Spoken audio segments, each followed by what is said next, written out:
Good morning students.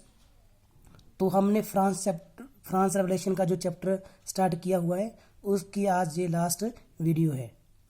Conclusion. In 1804 Napoleon Bonaparte crowned himself emperor of France. In 1804 में Napoleon ने अपने आप को फ्रांस का शासक घोषित कर लिया। He set out to conquer neighbouring European countries, और उन्होंने यूरोपियन पड़ोसी देशों को जीतने शुरू कर लिया। Dispossessing dynasties and creating kingdoms where he placed members of his family, और जहाँ पर पुराने शासक थे उनको हटा दिया और अपने परिवार के सदस्यों को वहाँ पर शामिल कर लिया।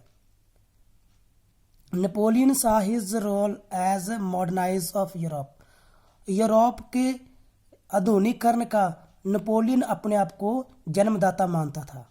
ही इंट्रोड्यूस्ड मैनी लॉज, उन्होंने बहुत से कानूनों का निर्माण किया। Such as the protection of private property, जैसे कि प्राइवेट प्रॉपर्टी की सुरक्षा के लिए, and a uniform system of weights and measure provided by decimal system, जैसे डेसिमल सिस्टम और नापतोल की एक जैसी प्रणाली। इस प्रकार के बहुत सारे कानूनों का निर्माण किया था। इनिशियली मैनी सा नेपोलियन एज अ लिबरेटर, शुरुआत में नेपोलियन को बहुत सारे लोग जन्म मुक्तिदाता मानते थे। Who would bring freedom for the people, जो लोगों के लिए जो लोगों को स्वतंत्रता दिलाएगा। But soon the Napoleonic आर्मीज came to be viewed everywhere as an invading force, पर बाद में लोगों ने नेपोलियन की सेना को हमलावर के रूप में देखना शुरू कर दिया। He was finally defeated at Waterloo 1815, और वो 1815 बैटल में जो वाटरलू में हुई थी वहाँ हार गया। Many of his measures that carry the revolutionary ideas, उसके बहुत सारे कार्य जैसे क्रांतिकारी विचार, liberties of ideas of liberty and modern laws, आज़ादी स्वतंत्रता के विचार, आधुनिकीकरण के कानून, to other part of Europe, ये यूरोप और उसके दूसरे पार्ट में भी फैल चुके थे। Had an impact on people, लोगों पर इसका बहुत असर हुआ था। Long after Napoleon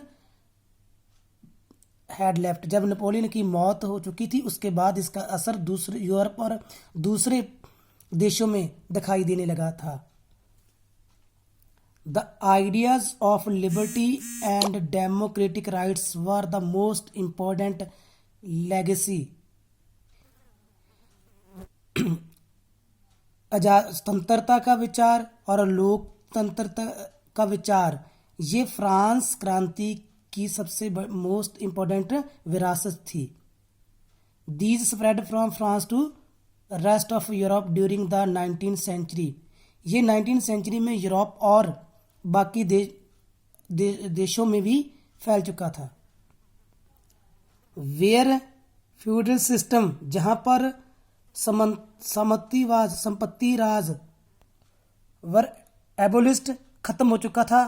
colonised people revert the idea of freedom from bondage into their movements to create a sovereign nation state, और जो उपनिवेशिक लोग थे उन्होंने अपने आप को दासता से मुक्त करवाने के लिए अपने आंदोलनों में जो स्वतंत्रता के विचार थे उनको शामिल कर लिया। Tipu Sultan and Ram Mohan Roy are two example of individuals. Tipu Sultan और राजा राम मोहन राय दो व्यक्तियों की उदाहरण है। Who responded the ideas coming from revolutionary France, जिन्होंने फ्रांस की क्रांति के विचारों को फैलाने का काम किया था। इस प्रकार ये हमारा चैप्टर कंप्लीट हो चुका है। इसके मैंने क्वेश्चन दिए थे जिसकी मैंने आपको फोटो सेंड भी कर दी थी।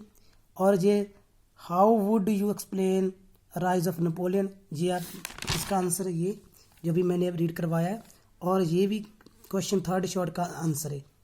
2 क्वेश्चनों के आंसर यहाँ पर हो चुके हैं, ये कंप्लीट कर लेना। अगर आपको कोई क्वेश्चन के प्रति डाउट है तो मैंने आपको पर्सनल नंबर दिया, उस पर मुझे कॉल कर लेना।